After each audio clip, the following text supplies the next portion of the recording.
Asalamu alaikum të dashur miq. Ky është emisioni Këndi i Diskutimit. Sot do të flasim për periudhën e pushimeve. Do të trajtojmë këtë temë në kontekstin e asaj se si mund të jetë pushimi një lloj çlodhje, por në anën tjetër edhe mjaft produktiv për njeriu, për besimtarin respektivisht, i cili mund ta shfrytëzojë këtë kohë edhe për edukim dhe për shumë mundësi të tjera. Me ne në studio është Hoxh Besnik Lumnica. Mirë se vjen Hoxh. Mirë se gjeta, faleminderit bëja. S'panole është jas në pushim, as në punë. Dikush pushim, dikush punë, kurse duhet me realizu emisionin. Hoxh, feja flet për këtë çështje, apo jo?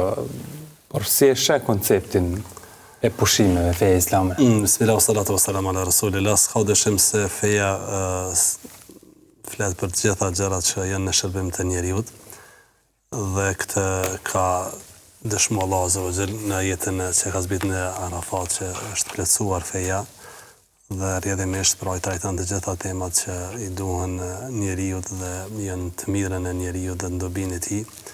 Në këtë kontekst është edhe pushimi, nevoja për pushim, mënyra se si do duhet besimtarit ta shfrytëzon kohën e pushimit. Pra nga perspektiva e fesë, është një pjesë e rëndësishme e jetës dhe agjendës së besimtarit, jashtëzakonisht e rëndësishme. Thret feja që ka nevojë njeriu për pushim, ka nevojë për çlodhje e patëm. Nga këndvështrim fetar shihen si të nevojshme pushimet. Gjithsesi, ne e patëm tash festën e Bajramit. Pra vetë të dy festa që cilat vinë pas një angazhimi të madh, punës të madhe, ne kuptonin edhe pushim. Se njeriu ka nevojë për një pushim, ka nevojë për me ndryshu pak rutinën, nëse mund ta quajmë ashtu, të jetës së tij.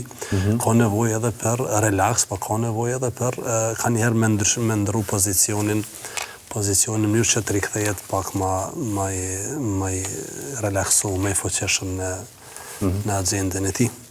Dhe, pra, feja konsideron që pushimi mund të lidhet edhe me adhurimet, sikurse po e përmend një festën që patëm?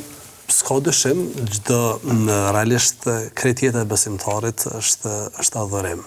Kul inna salati wa nusuki wa mahyaya wa mamati, thuaj namazim, sakrifica ime, pra kurbani ose haxhi, jeta dhe vdekja, pra krejt jeta është për Allahun subhanahu wa taala.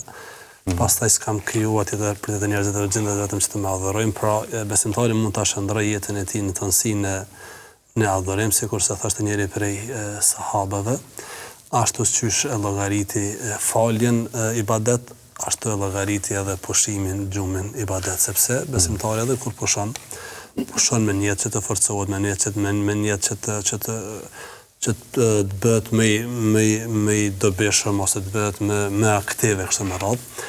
Andaj edhe pushimi gjithsesi në kuadër të asaj që ka leju Zoti është pjesë e rëndësishme e jetës, e ditës, e natës së besimtarit, por mund të bëhet edhe ibadet. Madje Profeti selam ka kërkuar prej shokëve të tij detyrimisht që ta ndajnë një pjesë për pushim, një pjesë për gjumë, një pjesë për familje, një pjesë për fëmijë, një pjesë dhe jo krejt jetën ose krejt kohën ta kalojnë në ato adhurimet që ne mendojmë se vetëm ato janë adhurime, si është namazi për shembull ose agjerimi. Por ka këshilluar her pas here shokët e tij që duhet më fal, duhet më agjeru, duhet mirë, po duhet edhe me pushu, duhet edhe me familje me qëndru, duhet edhe fëmijët me i gëzu, duhet edhe në familje. Këtë atë kohë relakse. Gjithsesi. Dhe tashmë në kohën e sotit, thuajse ka ndryshu mënyra e jetës, mënyra e punës, e pushimeve, dhe janë të domosdoshme, janë dinamike, është një kohë që ndoshta presin me mall fëmijët për shkak të angazhimit edhe të prindërve, jo vetëm të fëmijëve në për shkolla, mirë për angazhimit të dy prindërve. Andaj pushimi është një realisht, është një mundësi e artë për prindin, për fëmijët, për familjen, edhe për shoqërinë. Dhe këtë periudhë verore sikur janë fëmijët ata që përcaktojnë si kohë të pushimeve, për çka sigurisht që do të flasim edhe më vonë. Por Hoxh, shpesh feja është keq kuptuar në këtë kontekst, në çështjen e pushimeve, sikur nuk e shihte, nuk e kishte të paraparë që njeriu duhet pushoj. nga angazhimet e përditshme. Për kontrazi, po ka keq kuptime dhe sot ka keq kuptime që feja islame është kundër pushimeve, kundër pushimit, kundër relaksit, kundër vizitave, kundër shëtitjeve e kështu me radhë, çka nuk është e vërtet. Feja islame për kontrazi jep një hapësirë të duhur dhe të bollshme mendoj edhe pushime dhe nevojës për pushim. Andaj profeti alayhi salatu wasalam këshillon të shokët e tij duke thënë për shembull Abdullah ibn Mesudit ose Abdullah ibn Omerit radhiyallahu ta'ala anhu i thoshte që ti duhet të falësh, po duhet edhe të pushosh, duhet të agjërosh, po duhet edhe të hash. Madje disa prej shokëve të tij njerë bëjarë kishin shku në shtëpinë e profetit sallallahu alaihi wasallam dhe po pyesin për agjendën e tij. Çka bën gjatë ditës, çka bën gjatë natës e kështu me radhë, kur në fund thamë ky është profet, e nëse profeti e ka bën kaq më vërtet atë ku jemi ne dhe vendosën që njëri prej tyre thonë s'do të flaj asnjëherë, vetëm do të falë, tjetri thonë s'do të ha asnjëherë, do të agjeroj vazhdimisht, të tjetri thonë nuk do të martohen fare, në mënyrë që krejt kohën t'ja kushtoj adhurimit dhe të mos ma marr familja se fëmijët një pjesë të kohës së adhurimit. Ky ishte qëllimi i tyre. Mirë po kur ndëgjoi profeti sallam i thirrë shokët e tij dhe i këshilloi ata të trap mirë po dhe gjithë sahabët pastaj edhe neve deri në kiamet. Unë jam aq më shumë të kam frikë Zotin dhe më shumë të bëj ibadet Zotit megjithatë. Unë falem por edhe flaj, agjeroj por edhe ha dhe martohem me gra. Po ja kushtoj një pjesë edhe xhumit, një pjesë edhe ushqimit, po një pjesë madhe edhe familjes. Gjithçka është e balancuar, fe mesatare. Gjithsesi, pastaj kemi hadithe të tjera bojar që përmes cilave kuptojmë se profeti sallallahu ka këshilluar shokët e tij se jo çdo herë besimtari duhet me qenë në të njëjtën nivel të ibadetit. Andaj është hadithi Handhales, po është një hadith i madh i cili në bisedë me Abu Bekrin thotë sikurse jemi bër munafik. Ftyrsa pse sepse thotë kur po jemi te profeti alayhis salam po na këshillon, po na fol për xhenetin, për xhehenamin, po na fol thotë ne po kemi në tjetër nivel të imanit, të besimit, një përjetim tjetër mirë, po thotë kur po kthehemi në shtëpi, punë të shtëpisë, fëmijët, gruaja, agjenda brenda shtëpisë është tjetër. Dhe sikur po ndryshojmë pak, sikurse po ndryshon përjetimi jonë ose vullneti jonë për ibadet, sikur po merrem pak a shumë me punë të dynjallahut dhe kjo mos është një lloj nifak ose dëftërsia, ndaj shkon te profeti sallallahu alaihi wasallam dhe çka i tha profeti sallallahu alaihi wasallam sigurisht se me qenë atë gjendjen që çdo herë sikurse jeni në xhami do t'ju përshëndesin me laçet mirë po mirë po her pas here, kohë pas kohë, pra një kohë adhurim, një kohë pushim, një kohë për familjen, një kohë për fëmijën, një kohë për relaks. Madje është e nevojshme edhe në aspektin pedagogjik e psikologjik që trupi, shpirti ka nevojë, truni ka nevojë besa për një pushim, për një relaksim, për një fuqizim ndoshta të vetes, të aktiviteteve kështu me radhë. Kështu që është keq kuptuar, por unë kisha më arsyetuar keq kuptim ndoshta për shkak të një agjende të caktuar që është bojar të shfrytëzimit të pushimeve.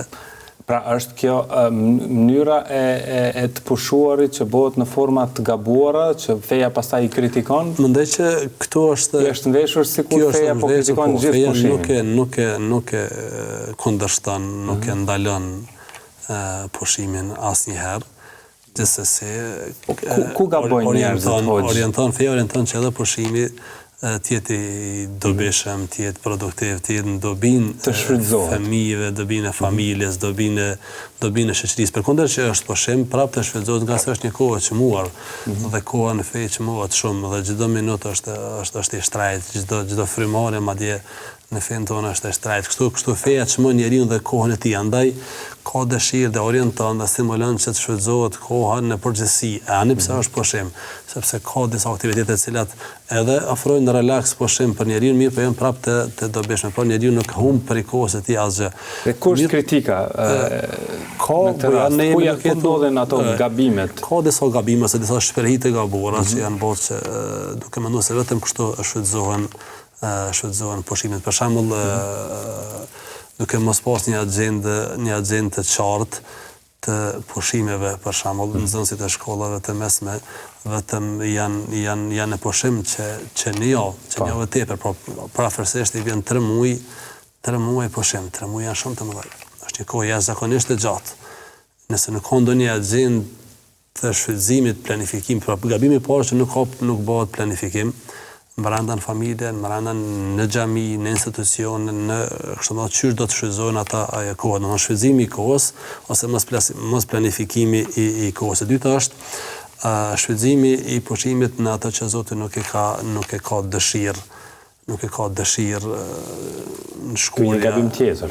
Ky është një gabim jashtëzakonisht i madh, ndoshta është gabim më i madh që bëhet prej besimtarëve, sepse feja jep hapësirë pushimit dhe jep, domethënë mjafton shumë mirë, po jo që të shfrytëzohet pushimi për të rënuar ndoshta vlerat morale që i thret feja. Andaj disa mënyra që bëhet pushimi sot prej disa besimtarë ose shumë prej besimtarë fatkeqësisht fetarisht gjykohen si mënyra të gabuara, nga se ashtu rrezikohet. Pra këtë kritikon feja, jo pushimin, jo lëvizjen, jo shëtitjen, jo vizitat ndryshme të dobishme që do të mund të bëhen, jo plot aktivitete të mira që ka bëhen, mirë po këto ndoshta këto janë ato shprehje që feja nuk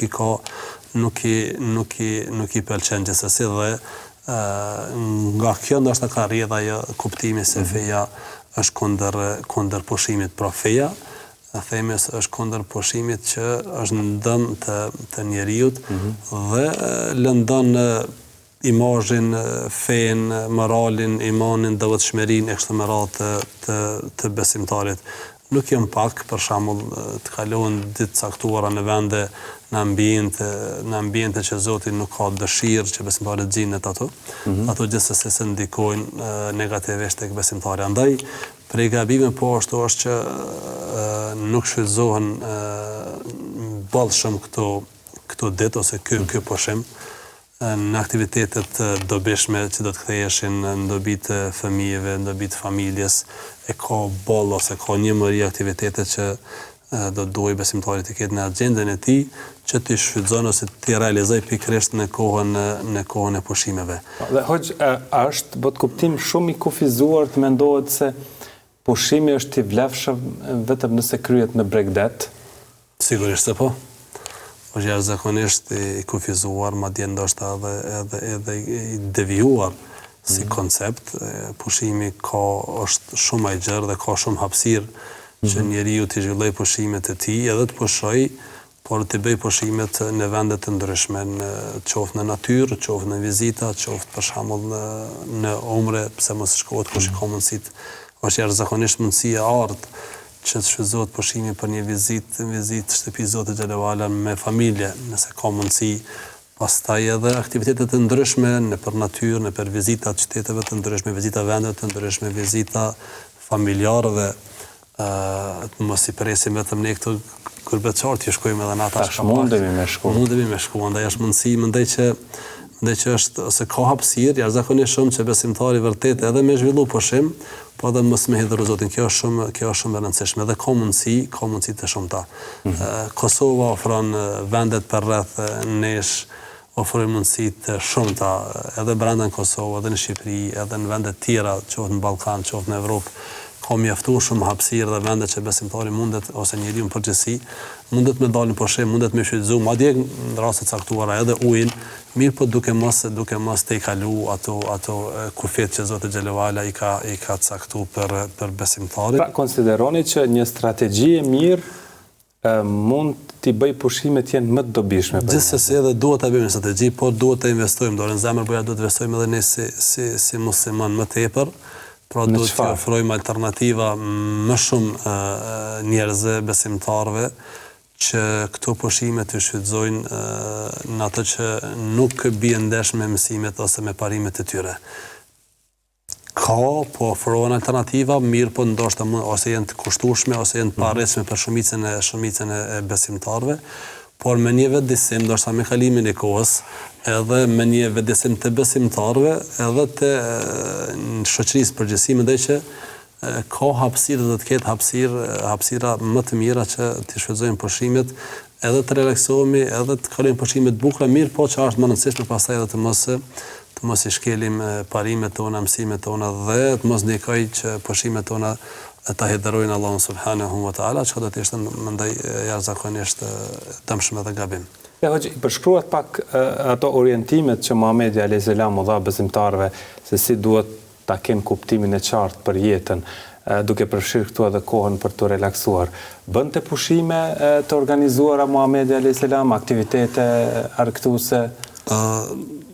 S'ka dyshim se organizimi i jetës në atë kohë ka qenë ndryshe. Edhe i punës, jetës familjare, jetës sociale, edhe i pushimeve tash. Sot është një koncept këtë tjetër, ose këtë tjetër një zhvillim i ri zakonisht edhe mos në aspektin e organizimit të pushimeve. Sot kemi agjensi, kemi që merren eksplicit me organizim të pushimeve, madje kushtojnë vëmendje jashtëzakonisht të madhe. Duke ofru, sepse është në dorën zame është edhe një biznes i madh. Jeta ka qenë shumë më modeste, shto kësaj që Profeti sallallahu ka pas një mision jashtëzakonisht të madh dhe fisnik, dhe angazhimi Profeti sallallahu nuk i ka ofruar ndoshta shumë hapësirë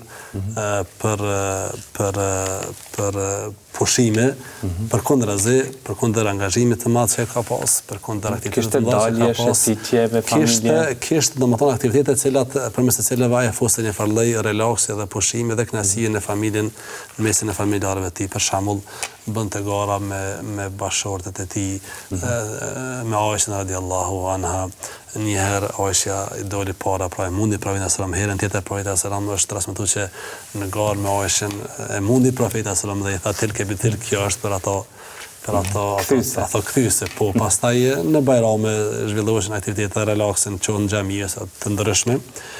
Mirë po nuk është transmetuese ka pas ndonjë aktivitet. Por kjo është le të kuptohet se ka hapësirë.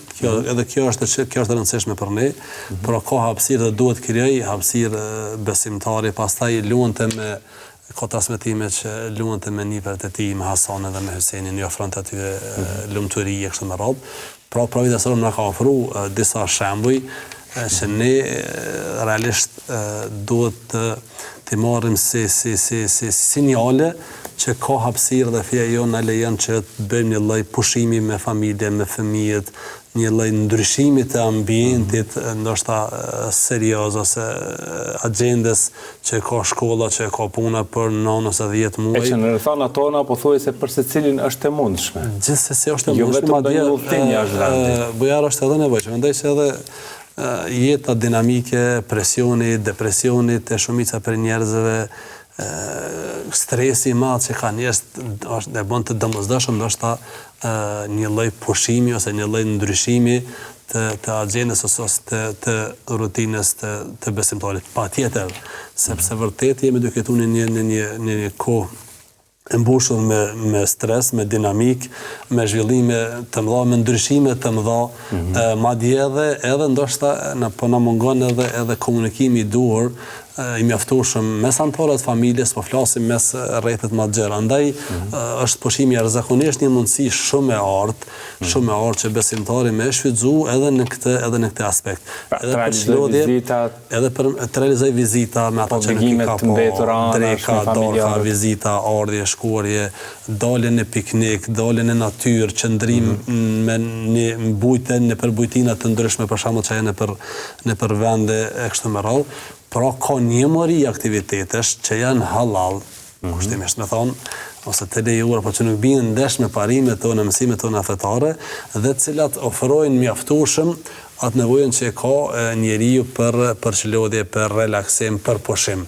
Ndoshta i mungon pak ose i duhet edhe pak diell, mirë, por ato mund ta kompenzoj qoftë në natyrë, po edhe ta shfrytëzoj në pjesë të Bregdetit, po gjithmonë në mënyrë të duhur, pa shkel, nëse ka mundësi. Pra nuk është haram me shku në deti. Nuk është haram me shku në deti, por mënyra e shfrytëzimit dhe organizimit dhe ato ku shumica shkojnë dhe ato ku shumica shfrytëzojnë ato plazhet që i dimin e qysh bën, ato vërtet se është haram muxhin besimtari në atë mes ku është i të mbushur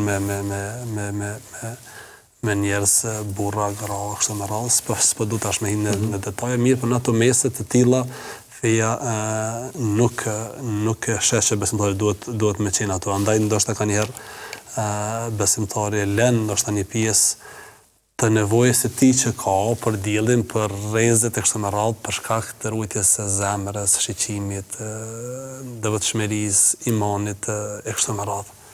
Këto janë shumë të rëndësishme. Mirë, do të flasim për disa çështje tjera lidhur me këtë temë, dashur miq, por tani shkputemi për pak çaste, rikthehemi pas pak.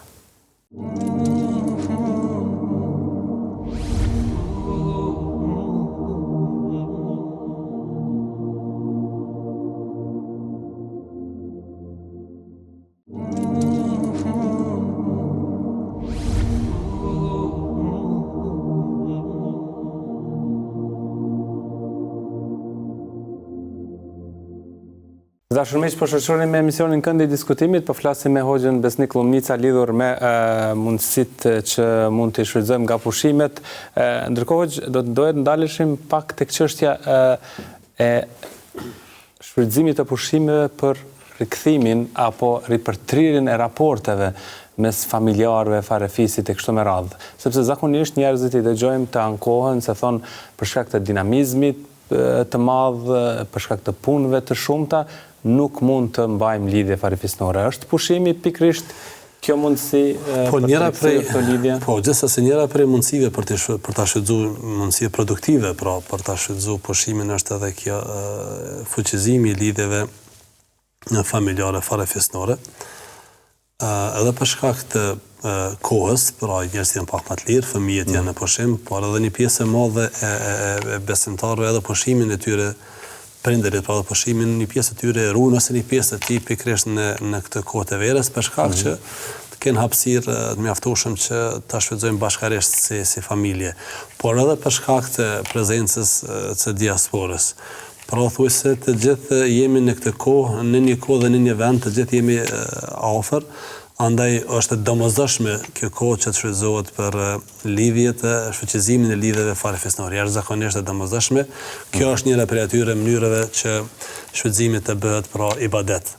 Sepse Zoti ka thirrë, i ka dhënë një rëndësi të madhe mbajtjes së farefisnore dhe është mundësi e mirë përmes organizimit të nejave, drekave, darkave, vizitave, piknikeve, takimeve familjare, ka familje bujar që janë jashtëzakonisht aktivitetet e mira që kanë takime vjetore. Familja ka takimin vjetor tash me gjithë familjarët e trungut të saj, pra trungut të gjerë, dhe kanë takime vjetore pikërisht tash verë, dhe është jashtëzakonisht një aktivitet e rëndësishëm dhe që do t'ua propozoja të gjitha familjeve ta kenë një takim të tillë, të caktojë një datë kur ndoshta shumica prej bashkëdhëtarëve gjenden këto. Korriku është jashtëzakonisht opcion i mirë funi korrikut, që takohen, bisedojnë, të njihen, të shohin se ku kanë arrit, cilat janë të arritarat e tyre, të bëjnë ndonjë edhe të ftojnë ndonjë personalitet nëse ka nevojë për ndonjë këshill e kështu me radhë. Në rëndësi është jashtëzakonisht një aktivitet i rëndësishëm, pra fuqizimi, ripërtrirja e lidhjeve në mes familjeve dhe në mes vllazëllakut.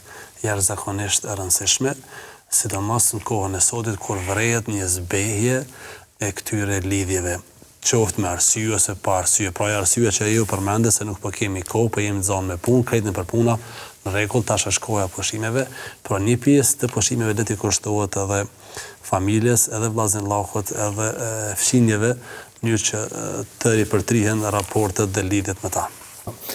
Në anën tjetër, Hoxh, kjo që po thoni është obligative në fakt për të ruajtur lidhjet me farefisin. Në anën tjetër, besimtari është mirë ta shfrytëzojë për ndonjë punë vullnetare, për ndonjë aktivitet vullnetar në dobi të shoqërisë. S'ka dyshim, puna vullnetare fatkeqësisht në shoqëri po vjen apo zbehet. Ma herët ka pas shumë vullnetar, ka pas shumë njerëz që kanë punu vullnetarisht, kanë ndërtu, kanë punu, janë paraqit në aksione, sot për shembull edhe në organizimet e aksione të ndryshme, e vërejnë që vullnetarizmi është mungesë fatkeqësisht. Anën tjetër është pjesë e rëndësishme e jetës shoqërore që të ketë çdo herë punë vullnetare dhe të ketë vullnetar plot aktivitetet që bëhen, aktivitete humanitare që zhvillohen nëpër botë, zhvillohen pikërisht nga njerëzit vullnetar.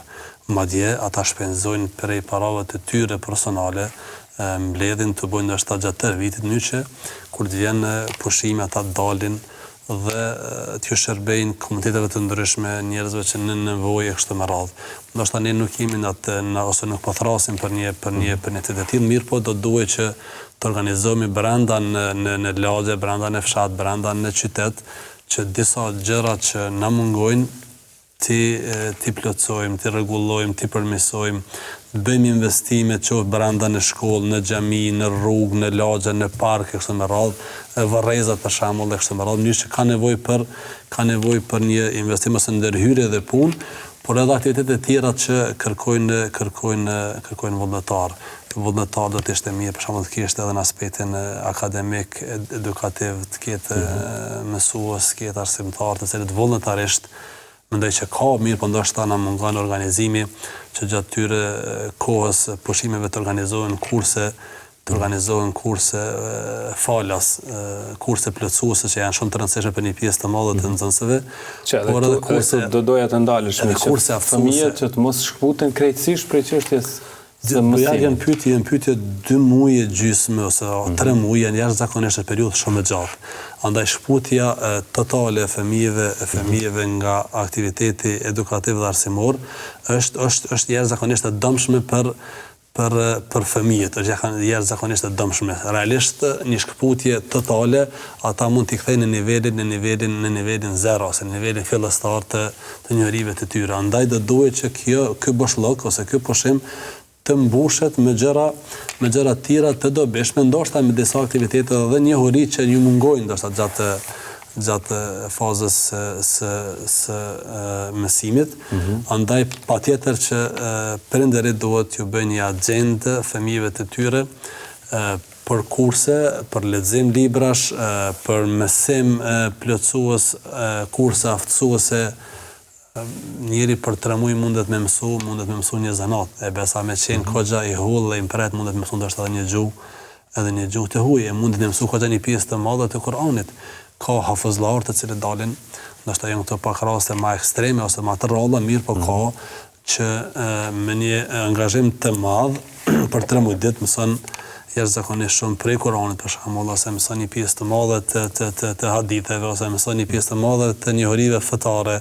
E gjatë verës sigurisht që edhe mësim besimi është më i shprehur. Po, shumica e xhamive thuajse në vendin tonë ofrojnë kursin e njohur si kursi veror. Përkundër mësimit për kursi mësim besimi gjatë kurseve ose shkolla verore, kurset verore janë shumë të dobishme dhe të nevojshme për fëmijë, do rëndzar një pjesë e madhe e fëmijëve për shkak të agjendës së tyre në shkolla, por dhe prindërit e tyre pak a shumë hezitojnë me i dërguar fëmijët e tyre në kurse shtesë për shkak që mos po rënohen fëmijët. Andaj është kjo kohë përshtatshme shumë, ose është kohë ideale dhe e artë që fëmijët të ofrohen disa kurse të natyrave që i kanë munguar ndoshta për gjatë vitit. Qoftë në aspektin fetar, edukativ, sportiv, sport, not, ushtrimet ndryshme, karate, kështu me radhë. Me rëndësi është fëmijët nuk duhet t'i lihet pra, pushimi të fëmijët mos jetë pasivitet. Jo, sepse kjo dëmton ato. Sidomos nëse ai lihet i lirë dhe shumicën e kohës pastaj do ta kalon në rrjete sociale, në telefon ose para ekranit televiziv. Kjo do të ishte vërtet, do të ishte një dëmtim jashtëzakonisht i madh për fëmijën. Andaj le të shfrytëzohet pushimi për fëmijët, për aktivitete, le të shfrytëzohet për natyrë, sa më shumë ata të kanë qasje në ambientet e hapura në natyrë, lëvizje, aktivitete sportive në veçanti, por edhe aktivitete edukative edhe të trajnimeve të ndryshme. Ka trajnime të fushave të ndryshme në IT, në programim që do në zemër po e shohim që ardhmja që ne po qënë, andaj ndoshta një nxënës i klasës 7, 8, 6, mëson një kurs tash për 12 ditë të programimit dhe ja shehojnë ai dhe familja e tij pastaj me vitet të tëra, dhe në natyra ose në nivele të tjera. Po. Dhe në anën tjetër, hoqë, sfida gjithmonë mbetet si gjatë vitit shkollor, ashtu edhe gjatë pushimeve çështja e leximit. Si duhet inkurajuar fëmijët, por në fakt edhe ata të cilët nuk janë formalisht në shkollë, dhe të rriturit duhet lexuar. Realisht besimtari, njeriu përgjithësi besimtari në veçanti, leximin e ka një do të jetë pjesë e jetës së tij e pandashme, agjendes së tij ditore. Andaj fjala e parë që zbriti është fjala kuranore, e cila është lexo. Jo rastësisht në atë shoqëri të mbushur ose të zhytur thellë në ignorancë, në vepra të liga, e kështu me radhë, pikërisht asoj shoqërie Zoti u drejtua me këtë fjalë lexo. Pra leximi çdo herë është i nevojshëm dhe duhet të jetë në gjatë agjendën e besimtarit dhe ai duhet të jetë i pandalshëm. Mirë po, ky lexim pastaj duhet të shtohet dhe të rritet intensitetin në kohë kur ka kohë më tepër të lirë, sidomos tash gjatë pushimeve verore në veçanti, besimtari dhe ai lexuesi e pret të kohë për shkak se është i lirë me lexu librat që ai ka dëshirë. Për gjatë mësimit ose periudhës mësimore, detyrimisht fëmijët dhe nxënësit duhet merren me plan programe të saktuara. Gjatë kohës së panajirit të zgjedhin libra. Tash panajiri është hap, është mendoj për aktivitete shumë të rëndësishme që prindërit me fëmijët e tyre ta vizitojnë panajirin dhe të zgjedhin sa tituj që 1, 2, 3 për çdo vit ta bëjnë si në agjendë familjare që t'i lexojnë bashkarisht libra që i përshtaten moshës, natyrës dhe nevojës së fëmijëve. Të lexojnë një libër bashkarisht, të bëhen gara të ndryshme, për shembull, kush lexon këtë libër, prindi duhet të jetë ai i cili e përzgjedh librin që do ta lexojë fëmiu, sepse përmes leximit ai mendon që përçoj mesazhe, sepse secili libër i ka mesazhet dhe synimet e veta, duhet të përzgjedhë librat që i përshtaten natyrës, moshës dhe nevojës së fëmijës. Në garë të ketë për shembull kush lexon këtë libër për gjatë muajit korrekt e ka këtë shpërblim, kush lexon për rrodet e ka këtë shpërblim, të lexohet edhe Kur'an më tepër, sepse kjo zhvillon gjithsesi edhe memore mirë, po edhe është ibadet edhe xhamia do të duhet të kenë një program të leximit me nxënësit, me të rit, me gravitues të xhamive, një aktivitet që ndoshta mungon në xhami përveç këtyre ligjëratave, po mirë po një farë lloj stimulimi i leximit ose ngritje e vetdijes për lexim. Andaj le të jetë ky pushimi i librit ose pushimi i leximit të lirë. Pra bëhet fjalë edhe për pushuesit e rritur. Edhe për pushuesit e rritur, sepse kemi nevojë dorën zemër. Leximi është nevojë e secilit, është nevojë e secilit njeri në veçanti në kohën e sotit, kur dinamika e ndryshimit dhe zhvillimit është jashtëzakonisht të shpejtë, dhe ndoshta ato njohuritë që dikush i ka marrë në gjatë studimeve të tij ato kanë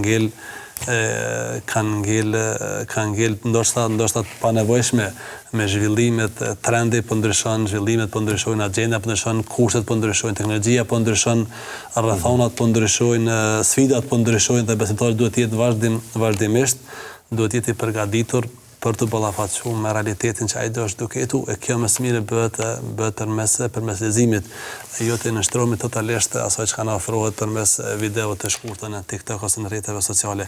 Ato nuk ndërtojnë, nuk edukojnë në parim, ato mund të jenë si lloj stimulimi, nxitje mirë, po edukimi me fill bëhet përmes leximit, madje përmes leximit të dobishëm, madje përmes leximit të librave që i përshtaten nivelit, moshës, njohurive, por edhe orientimeve të njeriut. Le të jetë pra kjo një pushim i vetëdijsimit për rëndësinë e leximit dhe të librit dhe le të mos mungoj libri prej shtëpive, prej dhomave të besimtarve. Le të jetë kudo, le të dinjet kudo në mënyrë që ndoshta stimulohemi dhe shfrytëzojmë më tepër ose përdorim më tepër librin. Dhe pas një pushimi të mirë dhe kualitativ, nënkuptohet pastaj edhe një kthim më produktiv, më energjik. Gjithsesi, nëse pushimi realisht shfrytëzohet në mënyrë produktive përmes aktiviteteve që ka nevojë trupi, shëndeti, natyra, aktivitetet fizike, dielli, kështu me radhë, dhe onë tjetër edukative, akademike, leximit, kurseve kështu me radhë, gjithsesi se fillimi do të jetë shumë energjik, shumë më i mirë, madje nxënëseja, fëmijët do të jenë shumë të përgatitur për një fillim të mbarë dhe të mirë të vitit të ri shkollor. Në anën tjetër, nëse pushimi bëhet pa ndonjë agjendë të shfrytëzimit të tij, pa ndonjë aktivitet të dobishëm në veçantë në aspektin edukativ dhe arsimor dhe akademik, atëherë fillimi do të jetë jashtëzakonisht i vështirë, sepse fëmia krijon një komfort zone të do ta gjejnë veten në një situatë që s'kan dëshirë me shku, se dojnë shkollën, se dojnë librin, se dojnë çantën e kështu me radhë, përkundër që nëse shfrytëzojmë këtë pushim për aktivitet ose me aktivitetet e dobishme, edhe fillimi i ardhshëm inshallah taala vitit të ri do të jetë shumë i mirë dhe më i mbarë. Padyshim, faleminderit shumë hoxh. Faleminderit për juve, uroj që ky pushim veror të jetë i dobishëm për familjet, për vendin dhe të sjellë vërtet një relaks, një pushim, një kënaqësi në mesin e familjeve, një lumturi në mesin e familjeve dhe besimtarët ta shfrytëzojnë të kohë të çmuar gjithsesi, sepse profeti kështu e ka thujt. Ka thujt janë dy mirësi të mëdha të cilave njerëzit nuk u din ndoshta vlerën sa duhet përderisa nuk i humbin ato sot i kanë. Ajo është sihatu wal farag, është shëndeti dhe është kohë e lirë. Pra në shëndeti, po dim rëndësinë e shëndetit mirë, po dhe kohë e lirë, po njerëz do ta e presin me vite ndoshta, ose me mall e presin me pas një ditë, një javë, 2 javë, një muaj të lirë, që ai me qenë i lirë, me lexu çka don, me marr një kurs, me mësu diçka çka po i duan, ndoshta në punën e tij mirë, po s'po ka kohë. Kështu që vërtet koha e lirë, pushimi është një begati në veti, po flas fetarisht. Po fatkeqësisht nga njëti hadith kuptohet se shumica e njerëzve nuk e shfrytëzojnë si duhet, nuk e çmojnë si duhet dhe nuk e futin në funksion si duhet. Andaj shpresoj që të vëdësohem edhe ky pushim të jetë vërtet një pushim i mbarë, i dobishëm dhe produktiv për besimtarët. Dhe sigurisht me shka se realizojmë këtë emision më herët, pasi që në fund të javës së ardhshme të gjithë fëmijët, të gjithë shkollarët do të mbarojnë mësimin dhe fillojnë pushimet, andaj është e rëndësishme që thatë të bëjnë një planifikim pak më herët që këto pushime të fillojnë ballë. Realisht po, që ashtu tash jemi në prag të pushimeve, andaj në thras që planifikimi të jetë fillimisht nga familja, nga prindërit, por të ketë planifikime edhe nga institucione tjera, edhe nga shkolla, pra si zakonisht edhe veprojnë shkollat, janë me disa libri i pushimeve, cilët i japin fëmijëve dhe kjo është zakonisht një praktikë, një shperhi e re, ta që ka fillu, është shumë e rëndësishme që fëmijët të mos shkputen totalisht nga shkolla, por edhe kisha me thirrje edhe për kolegët e mi, imam të nderuar, që ta shfrytëzojnë këtë pushim dhe pushimin që t'i ofrojnë fëmijëve, nxënësve diçka të dobishme, që i tërhiq ata, që edhe kënaqen, edhe pushojnë, po edhe ndërkohë morën ndoshta njohuri të reja për edukatën, po imamët kur të pushojnë, hoxh? Imamët pushojnë, që ka thonë Imam Ahmedi kur është pyet kur është pushimi, kur pushon besimtari, ka thonë kur të fut kamën e parë në xhenet. Allah na mëson gjithë, edhe një herë faleminderit. Faleminderit për ju. Dashur miq, këtu po e përmbyllim takimin e sotëm sa i përket emisionit Këndi i Diskutimit. Faleminderit shumë që na ndoqët, mirëmbëngjes.